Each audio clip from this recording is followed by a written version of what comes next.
for inviting me on the second webinar. The topic is dengue. First of all, good afternoon to all the viewers, those who joined the live session. Very good afternoon. आज जो हम लोग जो topic select किए हैं, जो topic दीपक ने suggest किया कि सर इस टॉपिक पे हम लोग डिस्कशन करेंगे, is a very relevant topic as because अभी के टाइम में डेंगू बहुत ज़्यादा है. इससे पहले भी कई एक बार डेंगू का एपिडेमिक हो चुका है. जैसे 2015 में हुआ था हमारे कंट्री में, उससे पहले भी हुआ था. और मतलब सिर्फ इंडिया में नहीं, इंडिया के बाहर भी इसकी जो बहुतायत है इस मौसम में होता है. तो ये मानसून के बाद का जो मौसम है ना, मतलब ऑलमोस्ट बारिश के बाद का मौसम जो है उसके से लेकर के अक्टूबर तक, हाँ सितंबर अक्टूबर या यूँ को अगस्त से स्टार्ट हो जाता है और ऑलमोस्ट इस टाइम तक ये होता है और ये ह्यूज अमाउंट में होता है. तो टॉपिक इतना रिलेवेंट है कि अभी गवर्नमेंट ऑफ इंडिया ही नहीं, WHO का जो मतलब हेल्थ क्राइसिस डिपार्टमेंट है वो इसको लेकर के बहुत ज़्यादा अवेयर रहती है. तो हम लोग आज से डेंगू को लेकर के देखेंगे और हमारे सिस्टम में इसका क्या इलाज है, मतलब इसका कुछ मैनेजमेंट होम्योपैथी के द्वारा हम लोग क्या कर सकते हैं as a practitioner. Now we start with the dengue. Dengue को हम लोग एक नाम दिया गया है, निक नेम दिया गया है, is called break bone fever. इसको हिंदी में बोलते हैं हड्डी तोड़ रोग. मतलब हड्डी तोड़ रोग का मतलब होता है कि इतना दर्द होता है, इतना सीवियर पेन होता है कि लगता है कि दर्द जो है ना वो बोन से आ रहा है. बोन का पेन है, मस्कुलर पेन नहीं है, बोन का पेन है. अब तो इमेजिन करो कि मस्कुलर पेन में हम लोग जब बेचैन हो जाते हैं तो बोन के पेन में क्या स्थिति होगा. तो इसलिए इसको बोला जाता है कि ब्रेक बोन फीवर. एक और बीमारी, इसका दूसरा नाम है डैंडी फीवर. डैंडी फीवर इसको इसलिए बोला जाता है कि ये जो है ना इसे मतलब एक टाइप का इन्फेक्शियस डिजीज है और जो ट्रांसमिट होता है बाय द मॉस्किटो. मॉस्किटो के बाइट करने से ये ट्रांसमिट होता है एंड इज कैरेक्टराइज्ड बाय, इसमें होता क्या है कि रैशेस अपीयर होता है और ये मसल्स में जो है या बोन में जो है एक्टिंग टाइप का पेन होता है, एक्टिंग टाइप का पेन. और ये स्पेसिफिकली ऐसे जगह होते हैं, लॉन्ग बोन्स में होते हैं जहाँ पे कि लिगामेंट और टेंडन का जो इंसर्शन होता है, इसलिए इसको डैंडी फीवर भी बोलते हैं. तो ये सब कुछ टर्मिनोलॉजी है जिसको कि हम लोग यूज़ करते हैं. नाउ वी स्टार्ट कि डेंगू है क्या चीज़. डेंगू एक टाइप का फेब्राइल डिजीज़ है. मतलब फेब्राइल डिजीज़ करने का मतलब फीवर से एसोसिएटेड है and is caused by the dengue virus. इसी का दूसरा नाम है फ्लैवी वायरस, इसी का दूसरा नाम है टोगा वायरस. तो ये सारा टर्मिनोलॉजी है जिसके द्वारा कि ये वायरस मतलब जो बीमारी है ये कॉज किया जाता है. और ये जो वायरस को ट्रांसमिट जो करता है जो मॉस्किटो है, अगर वो मॉस्किटो में ये वायरस रहेगा, बाइट करेगा तभी डेंगू होगा, अदरवाइज नहीं होगा. तो इस डेंगू का जो है ना अलग अलग वेरिएशंस है, जेनेटिक वेरिएशंस है. उसके आधार पर इसको हम लोग 4 भाग में डिवाइड किया गया. जैसे डेंगू 1 है, डेंगू 2 है, डेंगू 3 है, डेंगू 4 है. तो ये डेंगू का जो सीरोटाइप है ना, इसके आधार पे जो सिम्टोमेटोलॉजी डेवलप होता है उसका भी वेरिएशंस है. कहीं कहीं माइल्ड फॉर्म में डेवलप होता है, कहीं कहीं मॉडरेट फॉर्म में, कहीं सीवियर फॉर्म. तो माइल्ड फॉर्म का अलग सिम्टम है, जो सीवियर फॉर्म है उसका अलग, ये इसका क्या कहते हैं, इसका अलग सिम्टोमेटोलॉजी है. तो जो principal vector of mosquito is Aedes aegypti, जो कि कॉमनली होता है. लेकिन दूसरे कंट्री में एड्स एल्बोपिक्टस करके एक वेक्टर है, उसी का मतलब ये स्पीसीज है जिसके द्वारा भी ट्रांसमिट किया जाता है, जो कि साउथ ईस्ट एशिया कंट्री में ये प्रिवेलेंट होता है. इसका जो इंक्यूबेशन पीरियड है, मतलब इंक्यूबेशन पीरियड का मतलब होता है पैथोजन का हमारे बॉडी में इंसर्ट करना और जो सिम्टम डेवलप करना, this period is called incubation period. तो जो डेंगू का इंक्यूबेशन पीरियड होता है ऑलमोस्ट 2 to 7 days होता है. ठीक है. तो डेंगू हमारे पास एज ए डॉक्टर या एज ए क्लिनिशियन आपके पास जो रोगी आएंगे वो क्या लक्षण लेकर के आएंगे. तो लक्षण को हम लोग अलग अलग भागों में डिवाइड किए हैं. जैसे माइल्ड फॉर्म में आ गया, तो माइल्ड फॉर्म के जब भी कोई रोगी आवे आप उसको सिम्टोमेटोलॉजी करके, चूँकि होम्योपैथी का तो मेन थीम वही है सिम्टम को देख करके दवाई को देना. लेकिन अगर कहीं हेमरेजिक फीवर का है, डेंगू का है मतलब कॉम्प्लिकेट फॉर्म है, डेंगू हेमरेजिक फीवर या डेंगू शॉक सिंड्रोम, उसमें थोड़ा सा अवेयर और अलर्ट रहने की आवश्यकता है ताकि केस स्पॉइल नहीं करे. तो जैसे हम लोग माइल्ड डेंगू फीवर में symptoms can appear up to 7 days after being bitten by the mosquito. Mosquito जो मॉस्किटो बाइट करता है उसके 7 दिन के अंदर तक ये सिम्टम डेवलप हो करता है। जैसे मसल्स में हल्का ये पेन आएगा जिसको कि हम लोग एक्किंग पेन, जॉइंट में पेन होगा, हाई फीवर होगा, उसके साथ साथ हेडेक होगा। और जो सबसे जो मोस्ट कॉमन सिम्टम है इसका, जो आई बॉल में जो ना मतलब पीछे से लगता है कि दर्द करेगा, जिसको हम लोग रेट्रो ऑर्बिटल पेन बोलते हैं। ठीक है, उसके साथ साथ बॉडी में रैश आएगा। बॉडी में जो रैश इसका डेवलप होता है, सबसे पहले जो हैंड का जो डॉर्सम पोर्शन है वहां से ये पेन रैश स्टार्ट होता है। उसके बाद हम लोग के ट्रंक पे आता है, कभी काल फेस पे आता भी है, कभी काल फेस को स्किप भी कर जाता है। तो ये पैटर्न है रैश को डेवलप होने का। नेक्स्ट आता है जो बोले कि वॉमिटिंग भी होगा with little bit nausea is there. तो symptoms usually disappear after a week and mild dengue rarely involve serious और फिटल कॉम्प्लिकेशन। जो माइल्ड फॉर्म होता है, हम लोग एलोपैथ में usually they are using the paracetamol. हम लोग सिम्टम के आधार पर जो भी मेडिसिन होगा उसको हम लोग देते हैं। समस्या वहां पे नहीं है, समस्या है कि डेंगू हेमरेजिक फीवर अगर आएगा तब क्या लक्षण आएगा, उस कंडीशन में हम लोगों को क्या करना पड़ेगा। तो a person with dengue haemorrhagic fever में एक्सपीरियंस ब्लीडिंग, कुछ कुछ जगह से ब्लीडिंग होगा। वो जगह कौन सा होगा? ब्लीडिंग फ्रॉम माउथ, गम और नोज। स्किन जो है ना लिटिल बिट क्लैमी होगा, स्लिपरी टाइप का स्किन, जहाँ लिटिल बिट लगेगा कि पसीना आ रहा है। और जो सबसे जो मोस्ट इंपॉर्टेंट फाइंडिंग्स है, ब्लड रिपोर्ट जब हम लोग करेंगे तो प्लेटलेट्स काउंट जो है ना उसका रिमार्केबली रिड्यूस हो जाता है। ठीक है, उसके साथ साथ पल्स वीक होगा। तो these are the findings of haemorrhagic fever. Next जो कॉम्प्लिकेटेड फॉर्म है डेंगू शॉक सिंड्रोम, जिसको कि हम DSS बोलते हैं। तो डेंगू शॉक सिंड्रोम में जो माइल्ड फॉर्म के जो सिम्टम है वो तो एग्जिस्ट करेंगे ही, उससे एसोसिएटेड जो और सिम्टम होगा जैसे इंटेंस स्टोमक पेन, बहुत ज़्यादा सीवियर टाइप का पेन होगा मतलब एब्डोमेन में, उसके साथ साथ हैवी ब्लीडिंग होगा। नेक्स्ट डिसओरिएंटेशन होगा, मतलब आदमी को समझ में नहीं आ रहा है कि हम क्या बोल रहे हैं, कहाँ है नहीं है, तो वो रहेगा। उसके बाद प्रेशर जो है सडनली कम डाउन हो जाएगा, सीवियर हाइपोटेंशन होगा। अगर इसका अप्रोप्रिएट टाइम पे इलाज अगर नहीं करेंगे तो केस में भी फटल और पेशेंट का जान भी जा सकता है।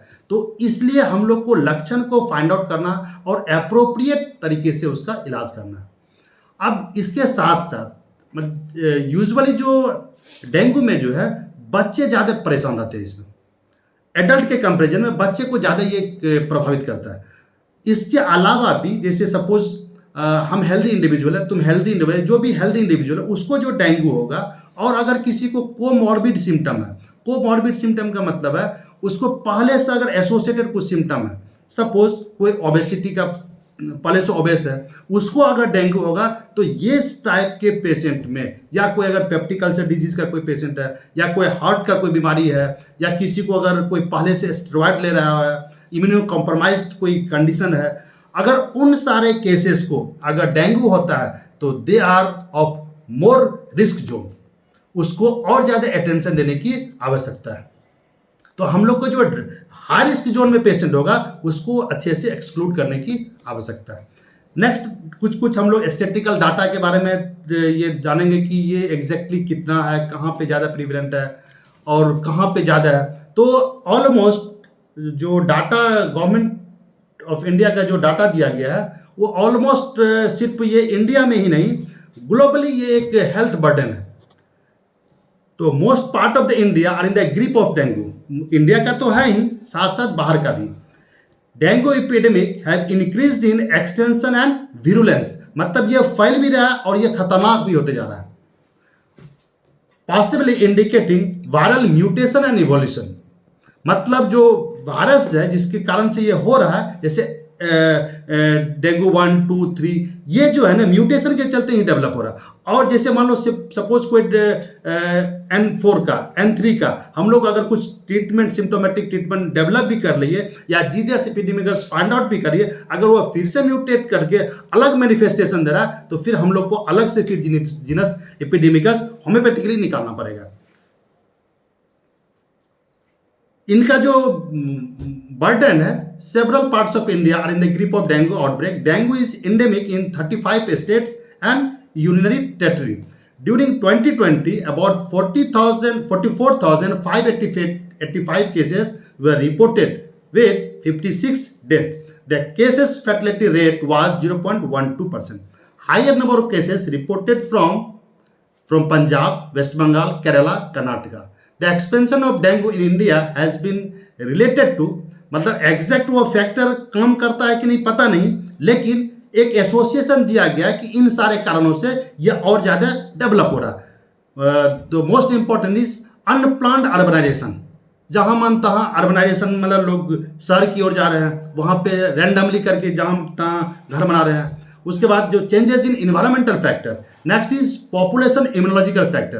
तो ये सारा जो एसोसिएशन है विद द डेंगू, ये सारा रोल अदा करता है डेंगू को डेवलप होने पर. नेक्स्ट कहता है inadequate vector control measure also have created favorable condition for dengue virus transmission and its mosquito vector.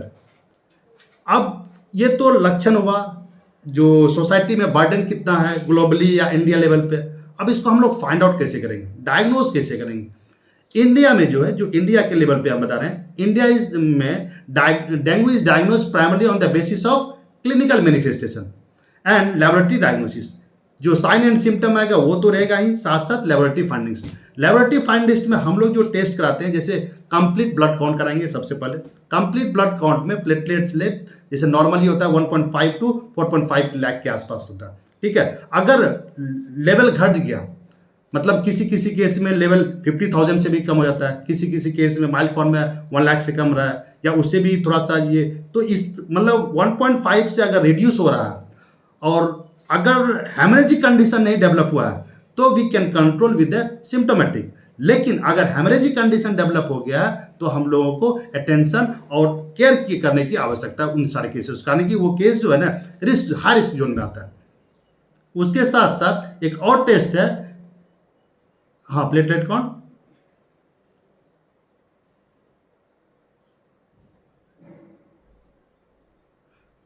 नहीं, जैसे 1.5 to 4.5 नॉर्मल है, ठीक है, वो जैसे रिड्यूस होगा 2-3 दिन में तुमको देखोगे कि मतलब ऑलमोस्ट 50 से नीचे चला रहा है. तो जैसे प्लेटलेट्स काउंट कमेगा ना, प्लेटलेट्स काउंट जैसे कमेगा हेमरेजिक होगा. ठीक है, मतलब ब्लीडिंग जो है ना पैच करके तो ये सब डेवलप होना शुरू होगा. तो हम लोग को ब्लड जो रिपोर्ट है इसको भी मॉनिटर करने की आवश्यकता है. तो ये हुआ ब्लड पैरामीटर. नेक्स्ट एक टेस्ट है इलिसा टेस्ट, एंजाइम लिंक्ड इम्यूनोसॉर्बेट एसे. उसके साथ साथ एक और चीज का जो करते हैं, आईजीएम एंटीबॉडीज जो है, आईजीएम एंटीबॉडीज कैप्चर इलिसा. ये एक टेस्ट, स्पेसिफिक टेस्ट है डेंगू के लिए. हेलो, आवाज आ रही है? नेटवर्क का कोई इशू है.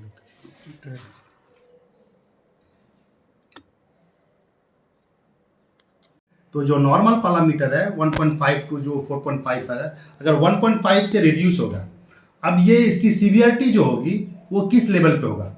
जैसे जो नॉर्मल अगर 20 to 40 के आसपास रहता है, 20,000 to 40,000 के आसपास, तो इज़ वेरी सीवियर. तो उस केस में आइदर प्लेटलेट्स का ट्रांसफ्यूजन कराने की आवश्यकता है, और जो हम लोग मैनेजमेंट करेंगे तो उसमें देखेंगे कि उसका और क्या क्या हम लोग को करना पड़ सकता है. दूसरा जो टेस्ट है जो सबसे इंपॉर्टेंट है, एक आता है इलिसा टेस्ट. लेकिन डेंगू के लिए जो एक स्पेसिफिक है Mac Elisa. Mac stands for जो आईजीएम एंटीबॉडीज कैप्चरिंग इलिसा, जो कि आईजीएम स्पेसिफिकली आईजीएम एंटीबॉडीज को कैप्चर करने का मतलब जो इलिसा टेस्ट, जो एंजाइम लिंक्ड इम्यूनोसॉर्बेंट एसे टेस्ट है, उसके थ्रू हम लोग आईजीएम को ये करते हैं. तो ये स्पेसिफिकली डेंगू के लिए. उसके बाद NS1 पॉजिटिव निगेटिव ऐसा करके हम लोग उसका भी टेस्ट जो रूटीनली हम लोग कराते हैं, NS1 वो भी हम लोग टेस्ट कराते हैं. तो इन सारे से हम लोग ये बता पाएंगे कि उसका मतलब ही इज कन्फर्मली और ये कन्फर्म केस ऑफ डेंगू है. ठीक है, तो ये हम लोग डायग्नोसिस का पोर्शन है. नेक्स्ट पोर्शन है कि प्रिवेंशन. ऐसे भी बोला जाता है कि prevention is better than cure. हम लोग दवाई खाएंगे उससे पहले कि उसका ये चीज़ डेवलप ही नहीं हो. जो हम लोग कम्युनिटी मेडिसिन में पढ़ा करते थे या अभी भी पढ़ रहे हैं, प्राइमोडियल प्रिवेंशन, जो रिस्क फैक्टर है ना उसको डेवलप ही नहीं करने थे. तो प्रिवेंशन में there is no vaccine to prevent the dengue fever. अभी तक इसकी कोई वैक्सीन मार्केट में नहीं है। जैसे कोविड को लेकर के बहुत ज़्यादा था, तो लास्ट स्टेज में कोविड वैक्सीन डेवलप हुआ, लेकिन अभी भी इसका कोई वैक्सीनेशन नहीं है। The best method of protection is to avoid mosquito bite and to reduce the mosquito population when in a high risk area. अगर कहीं पे ऐसा जगह जहाँ पे कि मॉस्किटो बहुत ज़्यादा है, तो वहाँ पे हम लोग mosquito repellent indoor outdoor use करेंगे, या मॉस्किटो नेट जो कॉमनली हम लोग मच्छरदानी लगा करके सोना चाहिए। वियर लॉन्ग स्लीप शर्ट, मतलब फुल स्लीप शर्ट हम लोग को पहनना, जो हम लोग पहने हुए हैं नहीं, तो हम लोग को ये करना है। नेक्स्ट आता है reduce the mosquito population involving getting read of mosquito breeding area. ऐसा कोई जगह जहाँ पे कि जैसे कूलर का वाटर टैंक है, या और कहीं पे जहाँ पे कि पानी जमने की संभावना है, तो या तो उसको रेगुलरली हम लोग क्लीन करेंगे, या नहीं तो उसमें ऐसा कुछ जैसे सपोज केरोसिन ऑयल या पेट्रोलियम थोड़ा अमाउंट में देने से जो उसका, या जो नेचुरल वे में है एक कुछ ये है जो कि उसके लार्वा को कैच करा, जैसे गम्बोजिया है, उसको हम लोग वहाँ पे उस वाटर टैंक में दे करके भी कर सकते हैं। मतलब मेन जो थीम है कि मॉस्किटो को डेवलप नहीं होने देना, उसका जो भी ग्रोथ है, डेवलपमेंट है, उसको रोकना है। नेक्स्ट आता है मैनेजमेंट। तो मैनेजमेंट में इन सारे प्रिवेंशन को तो करना ही है, साथ साथ अनकॉम्प्लिकेटेड जो कॉम्प्लिकेटेड नहीं है, मतलब डेंगू हेमरेजिक नहीं है, डेंगू शॉक सिंड्रोम का केस नहीं है, उस केस के बारे में बोल रहे हैं। Uncomplicated case of dengue fever primarily includes controlling of fever, ensuring adequate hydration, मतलब पानी का जो मात्रा है उसको ज़्यादा बॉडी में मेंटेन करके रखना, फ्लूइड को, जिसको हम लोग फ्लूइड थेरेपी बोलते हैं, या जो और बहुत ज़्यादा दिक्कत हो रहा है तो आईवी जो हम लोग देते हैं to maintain the body fluid. Next आता है monitoring for blood values of platelets, haematocrit and total leukocyte. इस चीज़ को रेगुलरली मॉनिटर करते जाना। जो भी मेडिकेशन दे रहे हैं, मेडिकेशन के साथ साथ हम लोग उस पैरामीटर को भी देखते जाएंगे कि जो प्लेटलेट्स का काउंट है वो रिड्यूस हो रहा है ना, लिटिल बिट मेडिकेशन के बाद अपलिफ्ट हो रहा है। नेक्स्ट आता है होम्योपैथिक मैनेजमेंट। तो होम्योपैथिक मैनेजमेंट में स्पेसिफिकली होम्योपैथिक कोई दवाई नहीं है। मैं क्लियर करके बता दे रहा हूँ कि होम्योपैथी में डेंगू के लिए स्पेसिफिकली डेंगू करके कोई मेडिसिन नहीं है। हम लोग का जो गाइडलाइन है, हम लोग की जो होम्योपैथी की फिलॉसफी है, उसके आधार पर जो टोटलिटी ऑफ सिम्टम को फाइंड आउट करना है, और जो भी मेडिसिन सिलेक्ट होगा उसको हम लोग देंगे। In case of epidemicus, Hahnemann साहब का जो गाइडलाइन है एफोरिज्म 102, जीनस एपिडेमिकस को फाइंड आउट करना। जीनस एपिडेमिकस का लिटरली मीनिंग होता है कि जब बहुतायत में केसेस हो तो नंबर ऑफ केसेस से जो कॉमन सिम्टम है उसको फाइंड आउट करके, और उसके आधार पर टोटलिटी फाइंड आउट करके जो मेडिसिन सिलेक्शन करते हैं, that is called genus epidemicus and is the way of treatment of epidemic, any type of epidemic. The case epidemic may be the dengue and some other epidemic. तो इस case में हम लोग इसको use करते हैं। अब बिना होम्योपैथिक दवाई बताए हुए तो बोलेंगे कि सर क्या सिर्फ कहानी बता रहे हैं, ऐसे तो काम चलेगा नहीं। तो जो भी मेडिसिन हम लोग देंगे based on the sign and symptom, without knowing the sign and symptom randomly हम लोग कोई भी मेडिसिन नहीं देंगे। वो पेशेंट के लिए हार्मफुल होगा, अच्छा नहीं होगा, ठीक है, वो पेशेंट को बेनिफिट नहीं देगा। तो फर्स्ट मेडिसिन जब 2015 में जब डेंगू का एपिडेमिक हुआ था, तो central council for research in homeopathy, जो हम लोग की रिसर्च विंग है गवर्नमेंट ऑफ इंडिया की, तो वहाँ से जो जीनस एपिडेमिकस जो हम लोग को डिक्टेट किया गया था, तो यूपेटोरियम परफोलेटम 30 पोटेंसी का। तो मेडिसिन लिखने में एक चीज़ जो हम लोग को याद रखने की आवश्यकता है, यूपेटोरियम परफोलेटम पूरा नाम लिखना है, कारण कि यूपेटोरियम एक दवाई नहीं है, यूपेटोरियम परफोलेटम भी है, यूपेटोरियम परपुरियम भी है, यूपेटोरियम का ऑल भी स्पीसीज है। तो हम लोग को यूपेटोरियम परफोलेटम 30 पोटेंसी में उस वक्त का जीनस एपिडेमिकस दिया गया था, जिसको कि यूज कर। तो यूपेटोरियम जो हम लोग मेडिसिन देंगे, eupatorium perfoliatum, what are the indication? तो इंडिकेशन जो इसका होगा is very close medicine to the bryonia, is very close to the bryonia, लेकिन लिटिल बिट कुछ उसका डिफरेंस है। तो यूपेटोरियम जो हम लोग यूज करते हैं, the chief indication is severe pain in the bone. इसलिए मतलब ये जो जीनस एपिडेमिकस निकाला गया था, ये भी एक फैक्टर है कि चूंकि ब्रेक बोन फीवर इसका कॉमन नेम है। ब्रेक बोन फीवर का मतलब द बोन, बहुत इतना दर्द होता है बोन में, लगता है कि बोन टूट जा रहा है, ठीक है। तो इसका जो पेन होगा, पेन की जो सीवियरिटी होगी, severe pain in the bone as if broken all over, chill come at the morning, सुबह सुबह ठंडा लगे, vomiting of bile between the chill and heat with insatiable thirst, जो ना बुझने वाली प्यास, जिसको हम लोग बोलते हैं इंसेटेबल थर्स्ट। हाँ, बिफोर चिल, ऑक्सीपिटल पेन, पीछे की तरफ बहुत ज़्यादा दर्द होगा, हेडेक जिसको हम लोग बोल रहे हैं। आफ्टर लाइंग डाउन, जैसे हम लोग लेटेंगे यहाँ पे दर्द होगा और ये भारी भारी टाइप का लगेगा, with a sense of happiness. और इसका जो सबसे पिकुलियर सिम्टम है, perspiration relieves the all the symptom, जैसे पसीना निकलेगा सारा सिम्टम घट जाएगा एक्सेप्ट हेडेक। तो इसमें परस्पिरेशन बहुत ज़्यादा होता है, लेकिन ब्रानिया को जो बोला जाता है इसका मतलब इज ए एनालॉग, यूपेटोरियम और ब्रानिया इज ए एनालॉग। तो उसमें इंडिकेशन क्या होगा? नेक्स्ट मेडिसिन जो हम लोग यूज करते हैं इज वेरी कॉमन, ब्रानियाल्बा। सबको पता है इंडिकेशन क्या है, उसको बताने की आवश्यकता नहीं है। जैसे रस्टेक्स हम लोग यूज करते हैं, first motion aggravation, joint pain जो होगा फर्स्ट मोशन एग्रावेशन होगा, रेड ट्रायंगुलर टिप होगा। तो these are the common symptom of रस्टेक्स।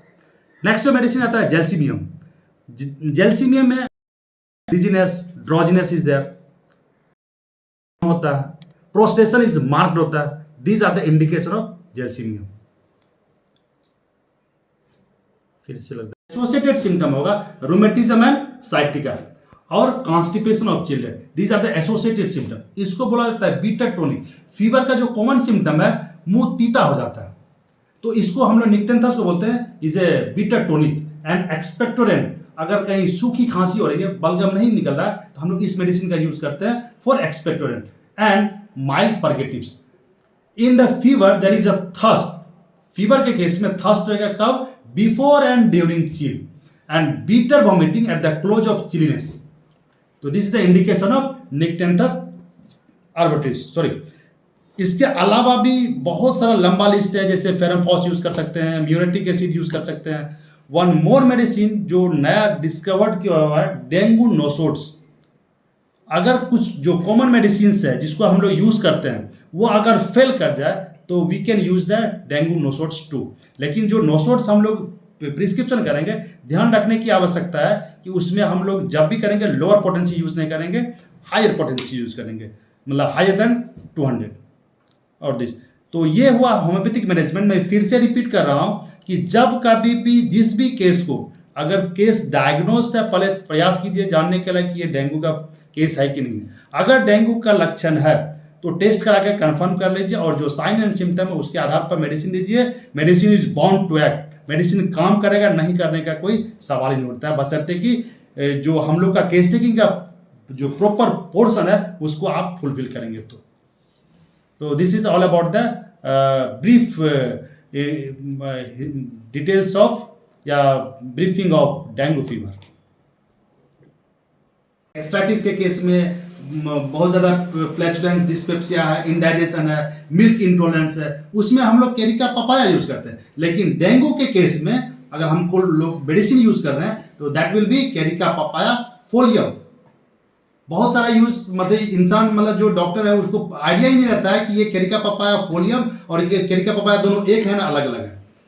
केरिका papaya folium का अभी आप मार्केट में देखेंगे केरिका पपाया फोलियम का टैबलेट बहुत सारा कंपनी बना रही है।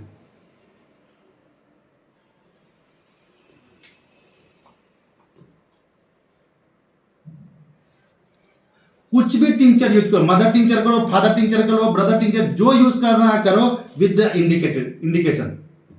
विद द इंडिकेशन, बिना इंडिकेशन के कोई भी होम्योपैथिक मेडिसिन यूज नहीं करना इज वेरी डेंजरस। ऐसा नहीं है कि होम्योपैथिक मेडिसिन कुछ भी दे देंगे काम कर जाएगा, ऐसा नहीं है। जो अप्रोप्रिएट, जो नियर बाय फिजिशियन है, जो रजिस्टर्ड प्रैक्टिशनर है, उनसे सलाह लेकर के होम्योपैथिक दवाई लेनी चाहिए।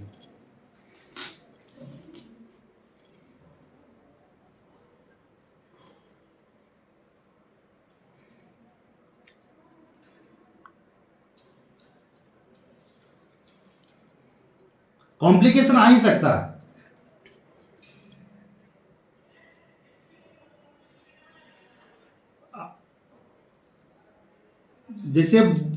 जैसे डेंगू फीवर हुआ, डेंगू फीवर को अगर हम लोग फॉर द टाइम बिंग छोड़ भी देंगे। नॉर्मल फीवर होने के बाद भी अगर एग्जॉस्टिंग टाइप का फीवर है तो वी मतलब कुछ ना कुछ लक्षण जो कमजोरी का जैसे सपोज है या इस टाइप का जो जॉइंट पेन है ये सब परसिस्ट कर जाता है, तो उसके लिए हम लोग प्रॉपर वे में मेडिकेशन देने से वो सब रिकवर कर जाएगा।